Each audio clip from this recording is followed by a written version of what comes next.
चलो रिकॉर्डिंग शुरू हो गई है। अच्छा, सही है। अच्छा, और कोई बात बताए, और क्या सीखा किसी ने? आपस में आप लोग डिस्कस भी कर सकते हैं, मतलब किस किस ने किया? अभी तो मुझे सिर्फ 2 लोगों ने बताया, कल तो बहुत सारे लोग थे। आगे का बताओ, किसने और क्या देखा है इसके अंदर, क्या नहीं देखा है, क्या उसको कुछ नया मिला है?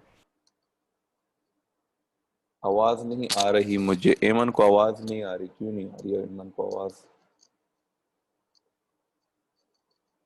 नहीं सर, अभी आ रही है। अच्छा चलो ठीक है, सही है। अच्छा, गुल मकई कह रही हैं कि questions from 4 sections were repeated.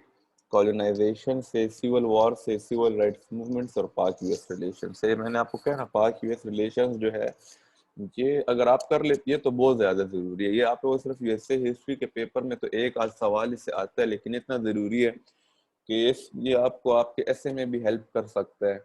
ये आपको इसका सवाल करंट अफेयर से भी आ सकता है, पाक अफेयर्स में भी आ सकता है, मतलब हर जगह में है ना, क्या कहते हैं इसके कुछ ना कुछ लिंक। मतलब ये इतना फायदे, मेरे लिए बहुत ज्यादा फायदेमंद रहा पाक यूएसए रिलेशंस।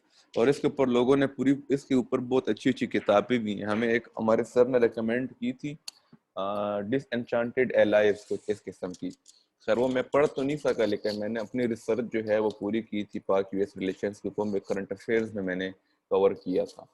थे तो नोट्स तो शॉर्ट से थे, लेकिन मैंने रीडिंग इतनी कर ली थी उसके ऊपर के फिर जो है मतलब मैं काफी ज्यादा क्लियर हो गया था।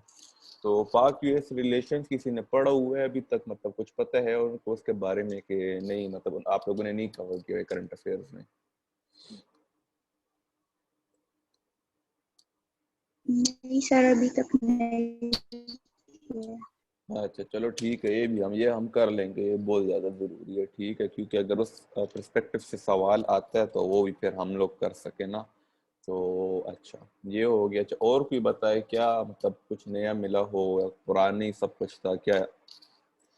क्या हिसाब किताब था? अगर नहीं भी सर थे। मेरा जी। सर मेरा एक क्वेश्चन है। ये जो एक क्वेश्चन आया है ना 2018 के पेपर में, आई थिंक, क्या क्वेश्चन है? Factors which led to the formation. Sir मेरी आवाज आ रही है? जी जी आ रही है। सर एक क्वेश्चन है, factor which led to the formation of New England confederation 1643। Sir ये वही है जो कल आपने पढ़ाया था? ये हम लोग आज पढ़ेंगे। जी सर। ये हम ओके लोग सर। आज पढ़ेंगे कॉन्फेडरेशन का जो है 1643। जी सर, 1643। 1643 में कौन सी कॉन्फेडरेशन निकला? सबर करें, मैं जरा याद कर लूँ। हम लोग आज सर क्या ये कहते उसी में आता है, USA is a British colony sir. हैं? 1643 2018। सबर करें, सवाल जरा मैं देखता हूँ। सर 2018 के पेपर में तो ये क्वेश्चन है ही नहीं। क्यों, कौन 2018 के पेपर में नहीं है ये क्वेश्चन? 2019 के पेपर में है। अच्छा, सबर करें। अच्छा,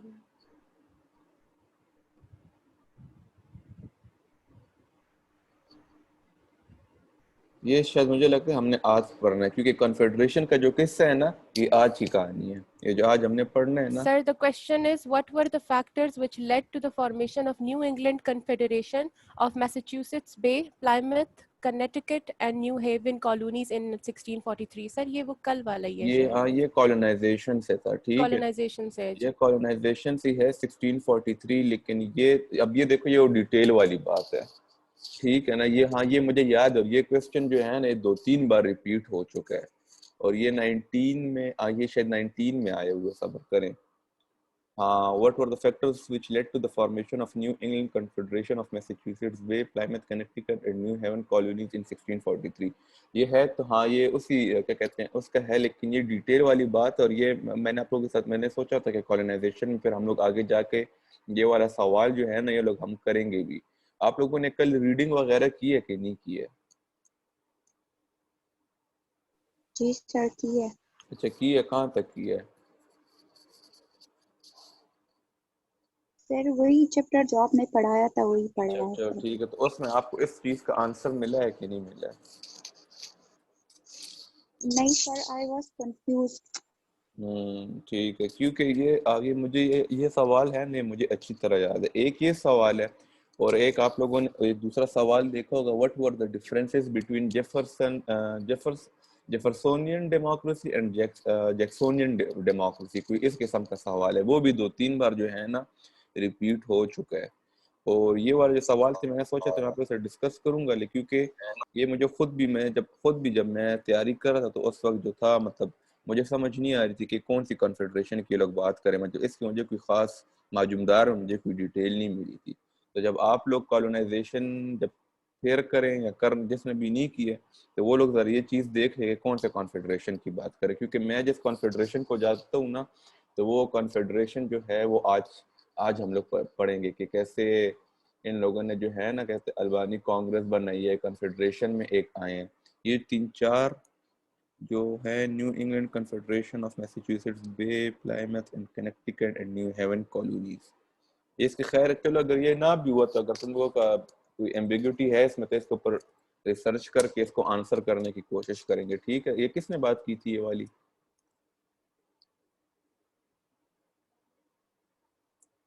ये सवाल किसने पूछा था? अच्छा अच्छा अच्छा अच्छा ठीक है, सही है। तो ये वहाँ हम ये इसका देख लेंगे। ठीक है, इसमें कंफ्यूज होने की जरूरत नहीं है। ये पता नहीं है क्या, ये मैंने भी जब मैं खुद भी इसके पीछे काफी वो हुआ था कि ये किस चीज की बात है, फिर उस वक्त मैंने इसको छोड़ दिया था। ठीक है, लेकिन देखो अब मैं मेरे असल में कहने का मतलब था इस किस्म का सवाल भी कॉलोनाइजेशन में आ सकता है। ठीक है ना, तो अगर आपको उधर डिटेल का पता नहीं होगा तो फिर आप लोग इस किस्म का सवाल नहीं कर सकते हैं। तो ये हम फिर देख लेते हैं। ठीक है, अभी गलत बताने से अच्छा है कि एक बार थोड़ा सा ऊपर रिसर्च कर लें, फिर उसके बाद जो है ना इसको आंसर करने की कोशिश करेंगे। ठीक है, सर मैंने एमन जी जी।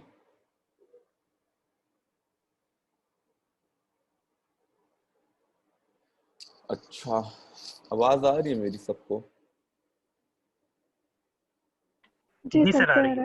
अच्छा चलो ठीक है। अच्छा चलो ये बस ये पढ़ना शुरू करते हैं, मुझे लगता है शायद जिसने आना होगा आगे होगा। अच्छा ये जो है ना ये एंग्लो फ्रेंच वॉर्स जो है ये तकरीबन मतलब ये भी बिल्डअप हो रहा है, मतलब कि वॉर ऑफ इंडिपेंडेंस क्यों हुई थी।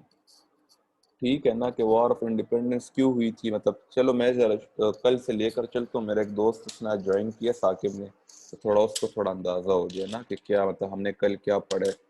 तो कल हमने ये पढ़ा था कि हमने कॉलोनाइजेशन के बारे में पढ़ा था।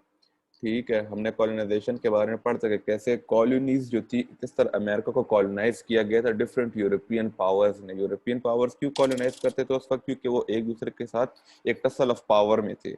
वो चाहते थे कि ज्यादा से ज्यादा लैंड जो है वो अपने कंट्रोल में ला सकें और उसके लैंड के थ्रू जो है ना क्या कहते हैं वो क्या कहते हैं उसको प्लंडर कर सकें, उसके रिसोर्सेज ले सके और अपनी इकोनॉमिक और डिफेंसिव पावर्स जो है ना उसको वो स्ट्रॉन्ग कर सके, क्योंकि वो एक दूसरे के साथ वो एक पावर के क्या कहते हैं टसल था उनका। ठीक है, अच्छा फिर हमने ये पढ़ा था कि फैक्टर्स ऑफ कॉलोनाइजेशन क्यों था। तो हमने फैक्टर्स ऑफ कॉलोनाइजेशन में ये पढ़ा था कि पहला जो था प्रेशर ऑफ पॉपुलेशन था। 100 मिलियन पॉपुलेशन थी, सरप्लस पॉपुलेशन थी यूरोप में। ठीक है, सरप्लस पॉपुलेशन होने की वजह से जो उनका प्राइमेटिव उस वक्त जो ऑक्यूपेशन था वो एग्रीकल्चर था। तो अफ्रीका जाने से जो क्या होता था, अफ्रीका क्या कहते हैं अमेरिका जाने से उनको ये फायदा हो रहा था कि बहुत ज्यादा वास्ट कल्टिवेबल लैंड जो है ना वो वहाँ पे उनको इस तरह फ्री हैंड मिल रहा था। तो एक तो ये वजह थी, दूसरी ये वजह थी कि टेक्नोलॉजिकल एडवांसमेंट हो रही थी, जैसे बेटर मैप्स और बेटर नेविगेशनल मेथड्स उनको हासिल हो रहे थे। इसी की वजह से जो है क्रिस्टोफर कोलंबस जो था उसने जाके अमेरिका की डिस्कवरी की है। ठीक है, दूसरा हमने ये पढ़ा था कि जो किंग्स होते थे वहाँ के डिफरेंट कंट्रीज के, फ्रांस के, स्पेन के, इंग्लैंड के, ये लोग आपस में इनकी एक राइवलरी भी एक मतलब एक पर्सनल राइवलरी भी चल रही होती थी। तो जिन लोगों को ये लोग एकॉर्ड करते थे, मतलब या तो ये इंडिविजुअल्स को राइट देते थे, प्रॉपर्टी राइट्स देते थे, या ये कंपनीज को भिजवाते थे कि वहां पे जाके आप इस जगह को कॉलोनाइज कर सके, तो उनका भी बीच में इंटरेस्ट होता था। ठीक है, चौथा जो था वो ये था कि एक अनफेवरेबल ट्रेड विद ईस्ट जो था ना वो शुरू हो गया था। मतलब आपके गुड्स ज्यादा बन रहे थे लेकिन आप इंपोर्ट ज्यादा कर रहे थे, आपकी इतनी एक्सपोर्ट नहीं हो रही थी। तो अमेरिका की डिस्कवरी से उनको क्या कहते हैं एक क्या कहते हैं एक न्यू मार्केट भी मिल गई थी। ठीक है, तो ये मतलब ऐसे ही एक छोटा सा बैकग्राउंड मैं सिर्फ आपको बता रहा हूँ कि आप लोगों को थोड़ा सा रिकॉल भी हो जाए। और फिर हम लोग ये जो आगे है ना कॉलोनाइजेशन के बाद ये दूसरा चैप्टर आता है एंग्लो फ्रेंच वॉर्स। ठीक है ना, तो ये पढ़ के फिर इसके बाद होते हैं ना वॉर ऑफ इंडिपेंडेंस, इसके बाद शुरू होती है। और जो कॉन्फेडरेशन की जो मेन बातें जो है मैंने जहाँ तक पढ़ी हैं वो तो यहाँ से शुरू होती हैं। ठीक है, तो अब एंग्लो फ्रेंच वॉर्स जो थी वो मतलब क्या थी। ठीक है, तो बैकग्राउंड जो है वो एंग्लो फ्रेंच वॉर्स का ये है, जैसे कि मैंने आपको कहा था कि सिर्फ इंग्लैंड नहीं था जिसने कॉलोनाइज किया था। जैसे कि कल हम लोगों ने पढ़ते कि स्पेनिश आर्मेंडा 18 क्या इस डेट मुझसे भूल गई है कि कौन सी डेट थी। ठीक है, वो जो है 1558 थी शायद। ठीक है, वो हुई थी। तो उसके बाद क्या हुआ था कि जिस मतलब ब्रिटिश ने स्पेन का जो फियर था या वो था उसने उनको एलिमिनेट कर लिया था, क्योंकि वो लोग वो जंग जीत गए थे। इसी तरह इसके बाद जो मेन कॉलोनाइजर्स जो रह गए थे ना, जिनके आपस में मतलब जो वो क्या कहते हैं, और जो मेन टसल जो पावर थी ना वो इंग्लैंड और फ्रांस के दरमियान थी। ठीक है, और जैसे मैंने आपको कल बताया था कि जो ये यूरोपियन पावर्स थी ये लोग ये काम करते थे कि लोग कभी भी डायरेक्ट कन्फ्रंट्रेशन नहीं करते थे यूरोप के अंदर। ठीक है, ये लोग अपनी जितनी भी लड़ाइयाँ वगैरह होती थी या इनकी जितनी भी कन्फ्रंट्रेशन होती थी, इनकी डिफरेंट कॉलोनीज जो होती थी ना उस लैंड के ऊपर इनकी आर्मीज जो है ना आमने सामने आती थी। ठीक है ना, यूरोप में ये लोग कभी भी इस तरह लड़ते नहीं थे। तो अब चलो शुरू करते हैं ना ये वाला। अच्छा, बैकग्राउंड वही वाली बातें हैं। ठीक है, long lasting rivalry between France and England, struggle for power. किसी ने कुछ बोलना है?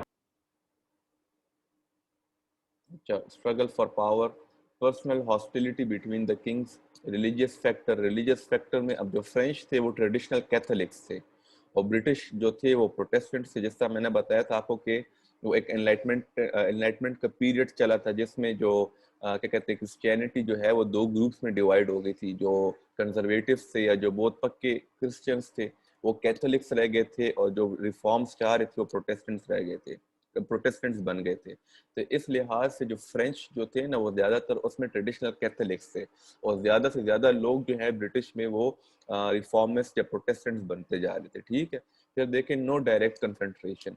ठीक है, rather their armies would fight each other, तो fought each other on foreign land. मतलब इनकी अब अफ्रीका में भी कॉलोनी थी। ठीक है, कॉलोनीज थी, ये वहाँ पे लड़ते थे। अब अमेरिका में इनकी कॉलोनीज बन गई थी तो ये लोग वहाँ पे अब लड़ना इन्होंने फिर शुरू कर दिया था। ठीक है, अच्छा, अब ये जो थी ना क्या कहते हैं इनकी जो ये आपस में जो राइवलरी थी, मतलब ये आजकल के आप लोग इस तरह रह सकते हैं यूएस और चाइना को।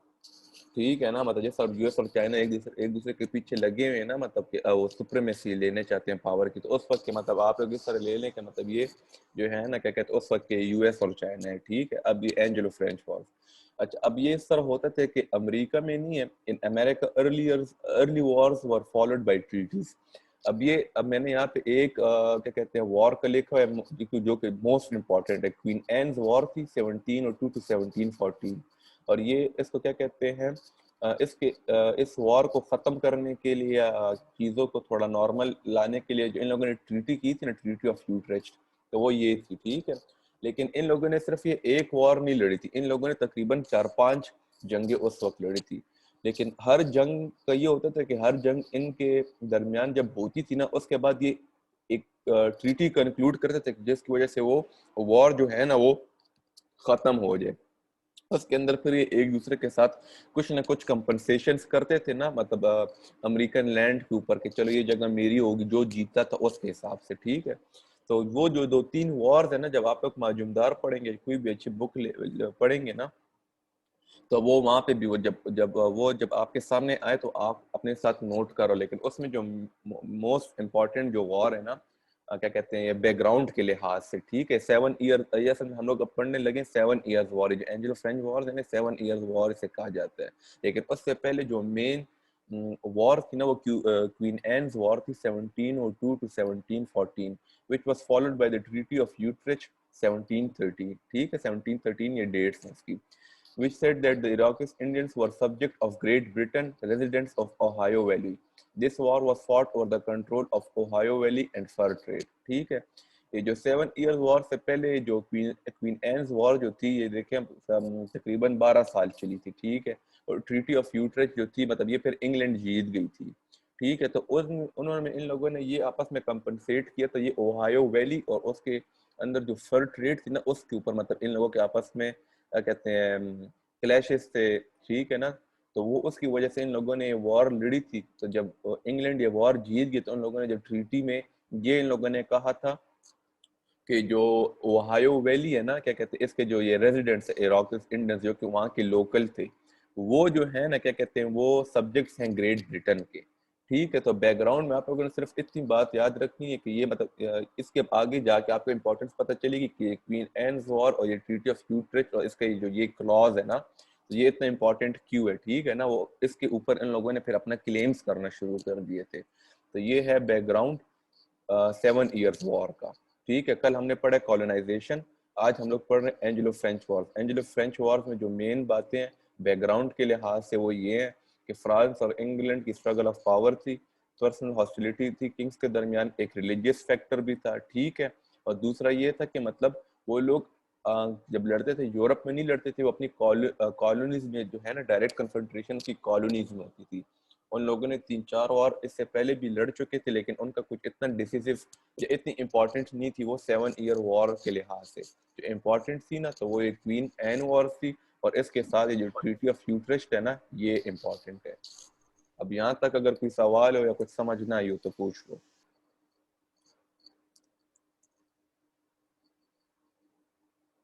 क्लियर है सर।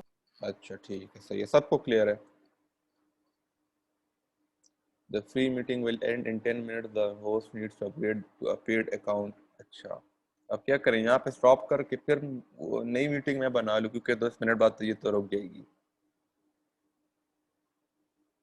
नहीं सर, 10 मिनट बाद सर दोबारा से हम मीटिंग सेम लिंक से ज्वाइन कर लेंगे। अच्छा ठीक है, तो क्या कहते हैं रिकॉर्डिंग तो नहीं रुकेगी?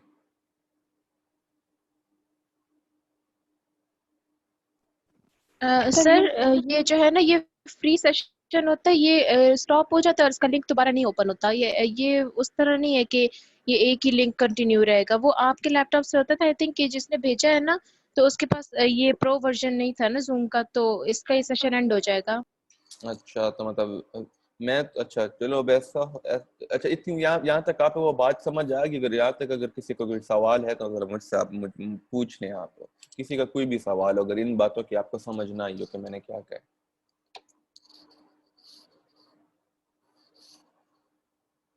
क्लियर है सर। अच्छा क्लियर है। अच्छा इस तरह करते हैं, इसको मैं यहाँ पे थोड़ा स्टॉप कर लेते हैं, ठीक है। और मैं कहता हूँ कि मैं दूसरा जो है मैं खुद ही से वो भेज देता हूँ, कि ऐसा ना हो कि अब हम लोग लगे रहे हैं बीच में एक ख़त्म भी हो जाए रिकॉर्ड भी ना हो, तो फिर जो है ऐसी मसला हो जाएगा। तो इस तरह कर लेते हैं, मैं आप लोगों को लिंक भेजता हूँ उसके अंदर ग्रुप में, ठीक है। ये सर ऑटोमेटिक सेव हो जाता है, मतलब कोई इशू नहीं होता अगर ये फुल स्टॉप भी हो जाए। अच्छा तो फिर बार बार हम लोगों को नई मीटिंग बनानी पड़ेगी लाइबा को? जी जी, सर ये हम तो ऐसे ही करते हैं। कोई इशू नहीं, अच्छा ऐसे चलो ही बस, करते हैं हम लोग। चलो बस फिर ठीक है, सही है। जब ऑटोमेटिक सेव वगैरह हो रहा है फिर कोई मसला नहीं है। अच्छा चलो फिर ये जो ये है ना, जब जी एंड जी, होता है सर, ये सेव हो जाता है ऑटोमेटिक बस ना। चलो बस वो ठीक, सिर्फ कन्वर्ट के लिए आपने थोड़ा सा टाइम लगाना होता है, वो ठीक 5-6 है, मिनट में कन्वर्ट हो सही है जाता है। सही है सही है। अच्छा चलो यहाँ तक तो फिर ये बात होगी, ठीक है। अब 7, अच्छा कॉलोनाइजेशन पढ़िए, कॉलोनाइजेशन के बाद अभी एंग्लो फ्रेंच वॉर्स पे आ गए। अभी एंग्लो फ्रेंच वॉर्स में 7 ईयर वॉर जो है ना, जो ये वाली हेडिंग है हमारी मेन जो है ना वो ये है, ठीक है। लेकिन उसके जो बैकग्राउंड में जो मेन मेन चीजें हैं ना, जो मेन मेन बातें हैं उस वो ये है, ठीक है। और उसके बैकग्राउंड में जो मेन मेन बातें हैं ना वो ये हैं, सही है। तब हम आते हैं कि 7 ईयर्स वॉर क्या थी, इसकी सिग्निफिकेंस क्या थी, ठीक है ना। तो 7 ईयर वॉर, अच्छा 7 ईयर्स वॉर जो थी 1754 से लेके 1763 तक चली थी, ठीक है ना। established English control all over America, breakdown of French power all over the world, Asia, Europe and America। अब जैसे मैंने आपको कहा ना कि इन लोगों की अब अमेरिका में सिर्फ लड़ाई नहीं हो रही थी, इनकी लड़ाई जो है ना साइमल्टेनियसली अफ्रीका में भी चल रही थी, ठीक है ना। एशिया में भी इनकी जो कॉलोनीज थी शायद उसमें भी चल रही थी, ठीक है ना। तो ये जो सारी मतलब लड़ रहे ये लोग थे आपस में, इनकी ठीक ठाक कन्फ्रंट्रेशन हो रही थी, लेकिन वो फॉरेन लैंड के ऊपर हो रही थी, ठीक है। अच्छा अब 7 ईयर्स की सिग्निफिकेंस ये है ना कि मतलब उसने अमेरिका इंग्लैंड को तो अमेरिका के ऊपर पूरा कंट्रोल दिया है, लेकिन फ्रेंच की जो पावर थी जो कि ऑल ओवर द वर्ल्ड थी, ठीक है ना, मतलब क्या कहते हैं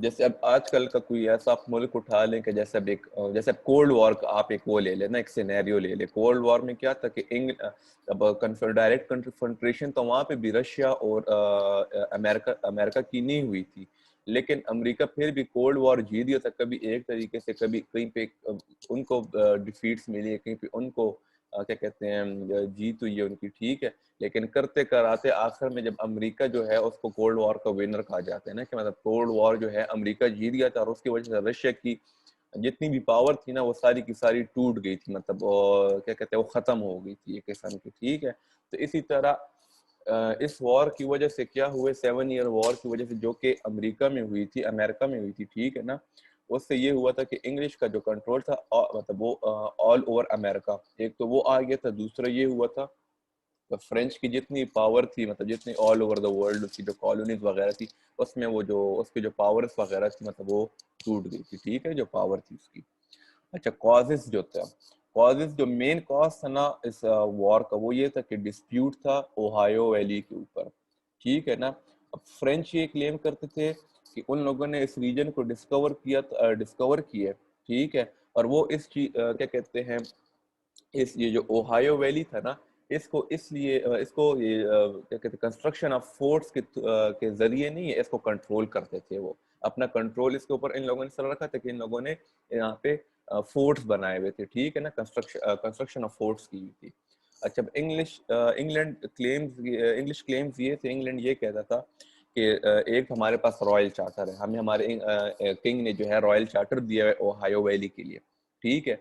दूसरा, अब देखो जो 7 ईयर्स वॉर थी ना उसकी यहाँ पे वो सिग्निफिकेंस है, वो ये कहते थे कि ट्रीटी ऑफ यूट्रेक्ट में तुम लोगों ने ये माना हुआ है कि जो इराकिस इंडियंस जो हैं वो हमारे सब्जेक्ट हैं, और इराकिस इंडियंस जो थे वो जो है ना वो ओहायो वैली के इनहेबिटेंट्स थे। तो वो ये जो मतलब ये जो क्लेम्स थे ना वो दो डिफरेंट क्लेम्स वो ये थे, फ्रेंच कह रहे थे हमने इस जगह को डिस्कवर की है, ठीक है ना, तो ये जगह हमारी है, और यहाँ पे अपने कंट्रोल को इस्टेब्लिश रखने के लिए और मेंटेन रखने के लिए वो लोग क्या करते थे, फोर्ट्स बनाते थे, ठीक है ना, मतलब। और दूसरा इंग्लिश ये कहते थे कि एक तो हमारे पास ओहायो वैली का रॉयल चार्टर है, हमें हमारे किंग ने रॉयल चार्टर दिए हुए, दूसरा वो ये इस बात पे क्लेम कर रहे थे कि क्या कहते हैं क्वीन एन्स वॉर के बाद आप लोगों ने हमारे साथ ट्रीटी ऑफ यूट्रेक्ट में ये कहा था कि ये जो इराकिस इंडियंस हैं ये हमारे सब्जेक्ट हैं, और ये जो थे ना ये ओहायो वैली के इनहेबिटेंट्स थे, तो इनके जो क्लेम्स थे ना वो ये थे, ठीक है। फिर French took the possession of the valley in the name of the king while the English formed the Ohio Company and set to occupy the territory, ठीक है। मतलब अब इन लोगों की वो आपस में जो है ना वो लड़ना लड़ाना जो है ना वो शुरू हो गया, ठीक है। अब इसमें जो है ना जो जॉर्ज वॉशिंगटन थे वो एक बहुत ही केपेबल कमांडर होते थे इनके, ठीक है। फिर इनके सबसे पहले जो प्रेसिडेंट थे वो भी रहे हुए थे इनके, तो उन्होंने क्या किया कि वो गए ब्रिटिश और उन लोगों ने जाके इनकी एक क्या कहते हैं फोर्ट के ऊपर अटैक किया, लेकिन एज अ रिजल्ट इनको क्या कहते हैं स्लाइट कामयाबी मिली है, लेकिन फ्रेंच फोर्सेस ने बहुत अच्छे तरीके से काउंटर अटैक मार के जो है ना इनको जॉर्ज वॉशिंगटन को भी कैप्टिव ले लिया था, ठीक है ना, और भी मतलब इनको काफी मतलब लॉसेस वगैरह हो गई थी। तो जब उन्होंने मतलब अच्छा अब ये देखें अब यहाँ पे आखिर में लिखो soon the colonies realise the French danger can be only eliminated if they work unitedly in a confederation, ठीक है। अब ये जो है ना क्या कहते हैं soon the colonies realise that the French danger can be only eliminated if they work unitedly, ठीक है। अच्छा, इससे पहले ये था ना कि ये जो स्टेट्स थी ये जो कॉलोनीज जो थी ना इनके मतलब इनके इतने आपस में इतने हारमोनियस क्या कहते हैं ताल्लुकात नहीं हुआ करते थे, ठीक है। इनके आपस में भी है ना क्या कहते हैं कुछ ना कुछ रिजर्वेशंस होती थी एक दूसरे के बारे में, जैसे इंटर कॉलोनियल ट्रेड हो गई है, ठीक है। तो इनकी आपस में कुछ ना कुछ जो है ना वो चलती रहती थी, मतलब एक दूसरे के साथ एक आध बात के ऊपर है ना एग्री वगैरह नहीं करते थे, तो इनके आपस में कोई इतने अच्छे रिलेशंस भी नहीं होते थे, जो कॉलोनीज जो थी इनके आपस में इतने अच्छे रिलेशंस नहीं होते थे। लेकिन जब क्या कहते हैं क्या कहते हैं जॉर्ज वॉशिंगटन जब गए हैं और मतलब इन लोगों की ये लड़ाई वगैरह शुरू हुई है ना, जो कि ये लोग इंग्लैंड के बिहाफ के ऊपर लड़ रहे थे, मतलब थी तो ये कॉलोनीज लेकिन अपने आप को डिफेंड कर रहे थे ये लोग, ठीक है, लेकिन लड़ रहे ये इंग्लैंड के उसके ऊपर थे। तो इसकी वजह से ये हुआ है कि मतलब कॉलोनीज ने ये रियलाइज किया कि फ्रेंच जो है ना वो है क्या कहते हैं वो स्ट्रांग है हमसे, और जब तक कि सारी कॉलोनीज जो है वो आपस में यूनाइटेडली बैठती नहीं है, कोई प्लान ऑफ एक्शन जो है ना वो डिसाइड नहीं करती है, ठीक है ना, तो तब तक जो है ना फ्रेंच जो है इनके ऊपर जो है ना वो होता रहेगा, क्या कहते हैं हावी होता रहेगा, ठीक है ना, मतलब वो अपने तरीके से काम करेगा और अब इनको जो है ना क्या कहते हैं टेरराइज करने की कोशिश करेगा। तो ये जो क्या कहते हैं जो कॉजेस थे डिस्प्यूट जो था ना ओहायो वैली का, उसका जो बिल्डअप जो था ना वो ये था कि फ्रेंच के क्लेम्स ये थे, ठीक है, जैसा मैंने बताया। फिर इंग्लिश के जो इंग्लैंड जो था वो इस बात के ऊपर ओहायो वैली को क्लेम कर रहा था, ठीक है।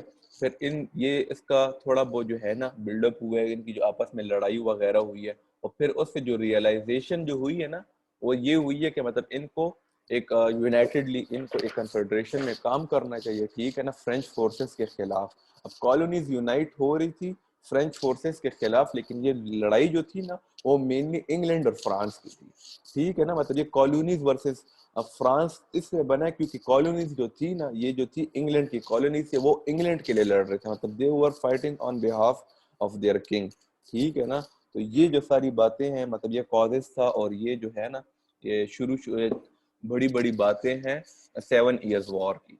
अगर अब यहाँ तक कुछ समझ नहीं आया है तो पूछ सकते हो।